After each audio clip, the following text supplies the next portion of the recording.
유튜브 가족들 반갑습니다. 제가 오늘 영상을 키게 된 이유는요, 제가 지금 90일 다이어트 챌린지, 그러니까 혼자 이제 20kg 감량을 하고 있는데 구독자분들이 식단에 대한 어떤 이해가 좀 부족한 것 같아서 영상이나 아니면 뭐 인터넷을 뒤져봐도 식단에 대한 내용들이 사실 그램수부터 시작해서 너무 어렵거든요. 제가 식단을 좀 열심히 짜놨고 그 식단표에 대해서 여러분들이 인지를 좀 하고 조금에 대한 영양 개념을 알 수 있도록 최대한 제가 전문적인 내용들을 좀 일반인들 기준에서 간단하게 정리를 해드리고자 오늘 영상을 켰거든요. 여러분들 식단표를 일시정지를 하셔가지고 뭐 캡처해서 휴대폰으로 들고 다니시면서 하루에 영양의 식단 좀 계획을 잡을 수 있도록 좀 간단하면서도 좀 정확하게 해주려고 제가 오늘 식단표를 짰습니다. 여러분 사랑해요. 자, 일단은 요게 제가 이제 식단을 짠 내용들이고요. 이해를 하기 위해서는 요 설명을 좀 들으셔야 될 거예요. 일단 첫 번째로 제가 말씀을 드리고 싶은 거는 다이어트를 하기 위한 식단표거든요. 자, 일단 첫 번째, 탄수화물과 지방 그리고 단백질이 3대 영양소죠. 여러분들 이 3대 영양소를 골고루 먹어가면서 다이어트를 하는 게 가장 좋다라고 생각하면 되고, 정말 간단하게 설명드리면 탄수화물은 어떤 자동차의 기름이라고 보시면 됩니다. 그 다음에 단백질, 우리가 단백질을 왜 먹어줘야 되냐, 단백질은 몸에서 어떻게 생기는 게 아니라 외부적인 음식들로 섭취를 해줘야 돼요. 그 단백질은 저희가 뭐 손톱도 길고 뭐 겨드랑이 털, 뭐 꼬치,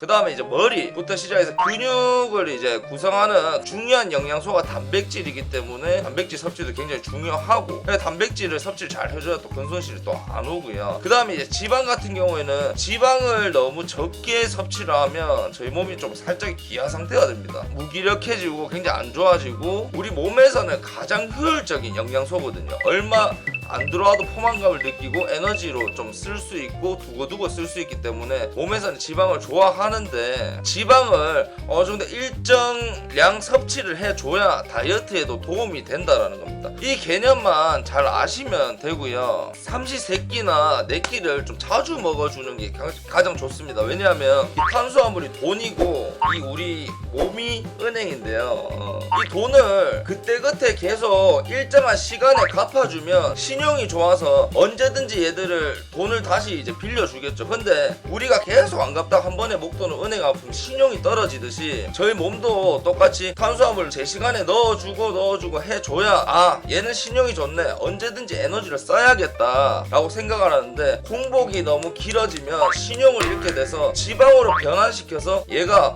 영양 이렇게 안 줄 때 나는 지방으로 빨리 변환시켜 놓고 꺼내 써야겠다 이렇게 되기 때문에 지방으로 이제 변환될 확률이 높아집니다. 그래서 우리가 공복이 너무 길고 가식을 하면 안 되고, 그때그때 끼니 때마다 4시간에서 6시간 안에는 한 끼씩 먹어주는 게 가장 좋습니다. 근데 많이가 아니라요, 적정량을 먹어주는 게 좋습니다. 자, 일단 요거 짚고 넘어가고요. 대부분 본업을 다 열심히 하시는 분들이야. 근데 그 본업을 열심히 하시는데 고구마 닭가슴살 이거 실제로 지키기 정말 힘들고요. 운동에 출석하기도 힘들고 거기에 영양관리 한다는 게 힘들어요. 그렇기 때문에 언제 이렇게 먹어야 되겠다 이런 개념만 있으면 다 할 수 있습니다. 그리고 아침과 점심, 그 다음에 이제 간식, 중간에 많이 배고플 때 또 채워 넣어줄 수 있는 거랑 저녁, 이렇게 구성을 했는데 직업군이 상당히 다양합니다. 뭐 주야 3교대라든지 뭐 일주일 오전에 출근했다가 일주일 저녁에 출근했다가 뭐 이러신 분들도 있고, 밤일 하시는 분들 밤에 생활을 다 하시고 오전에 하시고. 근데 하면 내가 어떻게 식단 관리를 해야 되냐, 이거 가장 간단한 방법이 있거든요. 대충 뭐 한 오후 2시에 일어났어 하면 그 사람이 오후 2시에 먹는 첫 끼가 아침이라고 보시면 돼요. 그렇게 기준을 잡아 가시면 됩니다. 제가 말하는 이 아침, 점심, 저녁을 제가 요 중간에 써놨는데, 아침은 기상 직후에 먹는 게 아침이라고 보시면 됩니다. 그리고 점심은 시간대로 하지 말고 기상 직후에 먹은 첫 끼 이후에 4시간에서 6시간 뒤에 먹는 음식들을 점심으로 기준을 잡으시면 되고요. 저녁 같은 경우에는 점심 먹은 후 4시간에서 6시간 뒤에 먹는 것들을 저녁이라고 잡아주시면 됩니다. 이해 다 갔나요, 애기들? 이제 요 안에 있는 내용은 뭐냐, 무슨 일이 있어도 평일만은 꼭 지키자. 근데 토요일, 일요일 뭐 내가 대회 나갈 것도 아니고 내가 뭐 프로필 사진 찍을 것도 아니고 당장에 그런 게 아니고, 건강관리를 위함이라면 토요일 정도는 외식이 가능하다. 어느 정도 요렇게 이제 짰고요. 정확하게 일반인 기준에서 짰습니다.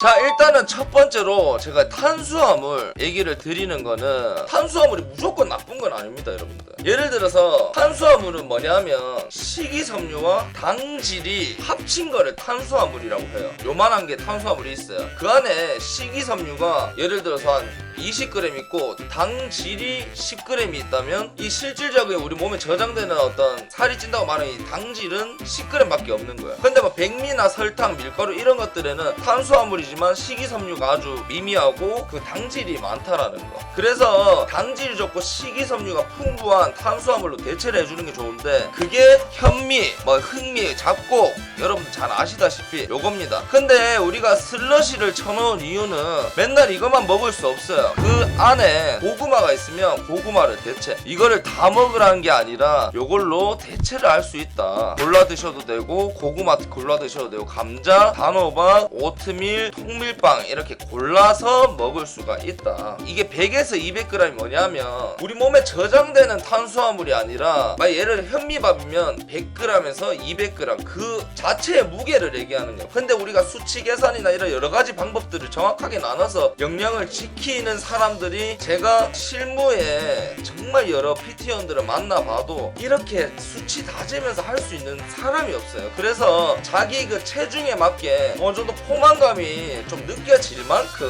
100에서 200g 골라 드시면 됩니다. 저희가 탄수화물을 많이 섭취할 것 같으면 지방 섭취를 줄여야 됩니다. 근데 지방 섭취를 이만큼 할 것 같으면 탄수화물 섭취를 또 줄여야 돼요. 근데 탄수화물과 지방 그 둘 다 줄이면 우리 힘이 없게 되고 전체적 면역력도 많이 떨어지기 때문에 총 연료통에서 꽉 채우되 이 비율은 지방이 적어지면 탄수화물 높이고 탄수화물이 적어지면 지방을 높여야 된다. 이런 상관관계가 좀 있다. 이렇게 생각하시면 됩니다. 단백질을 설명을 드리면 다이어트 지금 현재 6일차인데요 저지방 소고기 계속 먹으니까 한번 진짜 막 확 오더라고요. 그래서 단백질은 여러가지 단백질, 그러니까 양질의 단백질을 고루 섭취하는 게 좋아요. 요 갔다 저 갔다 소 갔다가 돼지 갔다가 닭 갔다가 해산물 갔다가 이렇게 여러 방면에서 이렇게 하면 좀 더 쉬울 겁니다. 그래서 단백질은 어느 정도 그 100g당 수치를 좀 아셔야 될 필요가 있어요. 그래서 소와 돼지 이 육류들과 해산물, 생선류는 거의 다 비슷비슷하게 그 무게 100g당 우리 몸에 흡수되는 단백질이 20g이라고 보면 됩니다. 그리고 이제 두부 같은 경우에는 8g이에요. 육류나 해산물, 생선류보다는 단백질이 굉장히 떨어지는 편이에요. 그래서 저는 두부를 잘 먹지 않습니다. 그냥 제 기준이에요. 이거는 여러분들 개인 취향이겠지만 두부가 우리가 뭐 단백질 섭취에 좋다고 하지만 실질적으로 이 100g 대비 먹은 거에 비해서 사실 단백질 섭취를 좀 많이 할 수 없기 때문에 좀 비효율적이지 않나 라고 생각을 하고, 그 다음 계란은 한 개 기준으로 한 6g 정도라고 보면 되고요. 이렇게 생각을 하시면 됩니다. 뭐 오리고기는 적어놓지 않는데 오리고기도 먹을 수 있습니다. 여러분들 요 그램 수를 제가 왜 적어놨냐면 하루에 계획을 짜셔야 됩니다. 이건 대략적으로 설명을 드리는 겁니다. 우리 수치적으로 뭐 오차까지 다 계산하면서 식단을 먹을 수 없기 때문에 운동을 하는 사람 기준으로 했을 때 보통 자기 체중 곱하기 1.6에서 2.0까지도 가는 그 그램 수를 먹어줘야 된다고 해요. 100kg라고 가정을 했을 때 내가 근손실을 안 오고 운동을 한다는 기준 하에서 단백질을 얼마나 섭취해야 되냐면 2.0까지 먹으실 필요 없어요. 그거는 진짜 운동 열심히 하는 사람들이고 저만큼 하시는 분도 한 1.6에서 한 1.8 높게 잡으면 그렇게 먹어주시면 되는데, 그럼 1.6 기준으로 하면 160g을 먹어야 돼요. 하면 예를 들어서 100g당 20g이잖아요. 그럼 내가 160을 채우려면 200g을 한 끼에 먹었어. 그럼 40g이잖아. 40g을 3끼 먹으면 곱하기 3으로 하면 120g이잖아요. 그렇게 해도 내 배는 이미 부르기 때문에 하면 그때 뭘 하냐, 단백질 쉐이크를 통해서 조금 부족한 단백질을 채워주는 거예요. 종류마다 다 틀리지만 보통 그 성분표를 보면 보통 한 잔에 한 적게는 20에서 또 30 몇 g까지 있어요. 그거를 한 잔에 2잔 먹어주면 내가 하루에 뭐 160g에서 180g의 단백질을 채울 수 있는 거예요. 그러니까 한 번에 복용을 하면 안 되고 3끼 나누고 중간중간에 나눠서 이렇게 단백질 섭취를 해서 하루 계획을 좀 잡아서 단백질을 좀 수치적으로 먹으실 필요가 있어요. 왜? 근손실 안 오기 위해서. 그러니까 이게 여성 남성 둘 다 체중 곱하기이기 때문에 둘 다 그렇게 단백질 기준을 잡으시면 됩니다. 운동할 때 흰자만 먹으라던데 노른자 하나 이상, 노른자를 왜 빼고 먹으라 하냐면 한 개 정도는 괜찮은데 노른자에 이제 콜레스테롤이 좀 있어서 너무 많이 먹으면 무지혈증이나 이런 것들 때문에 걱정을 많이 하셔가지고 그런 것 같은데, 뭐 노른자는 뭐 한 개 드시고 그렇게 하시면 그건 선택 사항인 것 같아요. 자, 지방에 대해서 간단하게 설명을 드리면 우리가 포화지방과 불포화지방이 있어요. 좋은 지방과 나쁜 지방을 나뉠 때 이 나쁜 지방은 포화지방이고 좋은 지방은 불포화지방으로 이제 보통 얘기를 합니다. 그 개념에 대해서만 아시면 됩니다. 우리가 또 단백질이랑 지방을 항상 같이 가져가는 거예요. 우리가 단백질 먹을 때마다 항상 지방이 딸려 있습니다. 제가 말했던 어떤 소, 돼지, 닭가슴살, 저 해산물, 생선류 뭐 이런 거에 다 지방이 어느 정도 포함이 되어 있습니다. 그래서 우리가 따로 지방을 얼마나 섭취를 해야 되지, 지방도 계획적으로 먹어야 되나 하는데 단백질 섭취 요구량을 하면 어느 정도 알아서 지방이 따라옵니다. 만약에 조금 더 추가를 하실 때는 좋은 지방들, 올리브유, 카놀라유, 뭐 들기름, 그리고 이제 뭐 견과류 정도, 요 정도는 섭취를 하셔도 된다라는 점 너무 걱정 안 하고 편하게 그렇게 드시면 됩니다.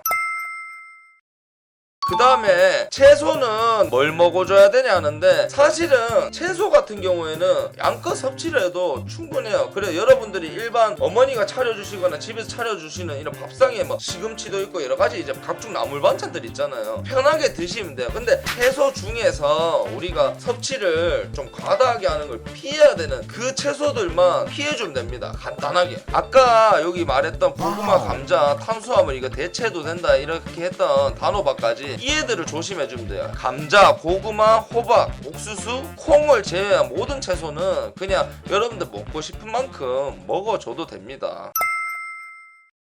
나트륨에 대해서 얘기를 할 건데, 제가 한 번씩 식단 먹방을 할 때 보면 여러분들께서 소금 너무 많이 먹는 거 아이가? 뭐 된장 찍어 먹어도 되나 하는데, 소금과 설탕이 있으면 설탕을 많이 조심을 해야 됩니다. 설탕을 조심해야 되지 소금 자체는 너무 조심할 필요가 없어요. 그러니까 무염식이나 너무 저염식 할 필요가 없습니다. 왜냐하면 이 나트륨 자체로는 살이 찔 수가 없어요. 여러분들 한국인들이 우리 라면, 그 다음에 이제 된장찌개, 우리 찌개랑 국물 섭취가 많기 때문에 나트륨 섭취 3000을 넘어가거든요. 근데 다이어트 할 때 너무 클린하게 먹을 필요는 없다. 김도 먹어줘도 되고 소금이 염분이 어느 정도 있는 음식을 먹어줘도 된다. 근데 왜 하면 닭도리탕이나 다 먹을 수 있는 거 아니냐 할 수 있는데, 닭도리탕에는 설탕이나 다 들어가잖아. 우리 국찌개에 설탕 안 들어가는 요리가 어디 있습니까? 그런 것 때문이지, 예를 들어서 여러분들 막 크게 계산할 거 없이 어느 정도 그 염분 섭취를 해도 된다 이것만 알고 있습니다. 너무 저염식으로 안 가도 되고, 나트륨은 수분이랑 항상 친구예요. 그래서 우리가 나트륨 많이 먹었을 때 수분이 일시적으로 따라오기 때문에 이제 부종이나 일시적으로 체중이 증가하는데, 그거는 체중이 실질적으로 증가가 한 게 아니라 수분이 갑자기 몰린 것 뿐입니다. 그래서 걱정할 필요가 없어요. 그러니까 나트륨에 대해서 너무 쫄지 마세요, 여러분들. 다만 여기서 말씀드린 거는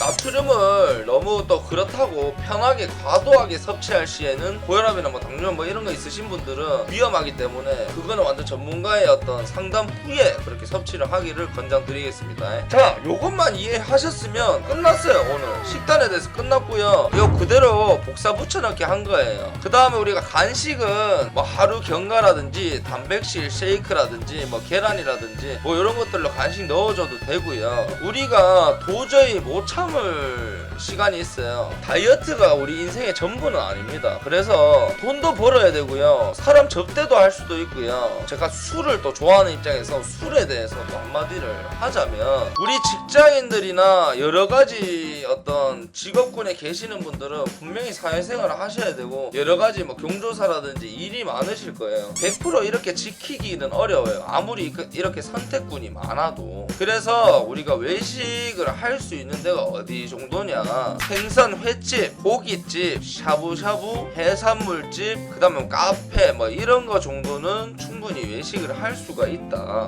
소주를 드실 거면 소주 곱하기 2배 가능한 물을 섭취를 해주는 게 좋습니다. 소주 먹고 물 먹는 걸 좀 습관화하고요. 다이어트 한다고 소주 먹고 안주 안 먹고 소주만 드시는 분들이 있는데 뭐 살은 안 찌겠죠. 다만 위나 뭐 장이나 뭐 이런 게 막 쓰레기 대부입니다. 여러분들 뭐 술을 어쩔 수 없이 드시면 알도 되게 많이 해서 칼로리 소모를 많이 하시고 우리 생선 횟집 가도 됩니다. 근데 가서 초장보다는 와사비랑 간장 위주로 드시고요. 매운탕 이런 거는 국물입니다. 여러분들 고깃집을 가도 그러면 어쩔 수 없지. 근데 고깃집을 가서 제일 중요한 건 냉면이나 찌개라든지 밥은 피해주면서 육류만 좀 섭취를 하고 또 지방이 좀 적은 걸 좀 골라 드시는 게 좋아요. 조금의 어떤 노력만 있으면 충분히 이제 다이어트에 해가 안 되게 외식도 할 수 있거든요. 샤브샤브도 그렇고. 피할 수 없으면 최소한의 노력은 해줘라, 이렇게 말씀을 드리고 싶습니다, 여러분들. 이 정도면 충분히 다 이해를 하셨을 거라고 생각을 하고요. 여러분들이 너무 굶는 다이어트라든지 너무 극단적으로 고구마랑 닭가슴살만 먹고 1주 2주 만에 힘들어서 포기하시는 분들이 많기 때문에, 우리가 다이어트 할 때 먹을 수 있는 음식들이 이렇게 많고 이런 영양 개념만 잘 아신다면 여러분들이 항상 맛없게 다이어트 하는 게 아니라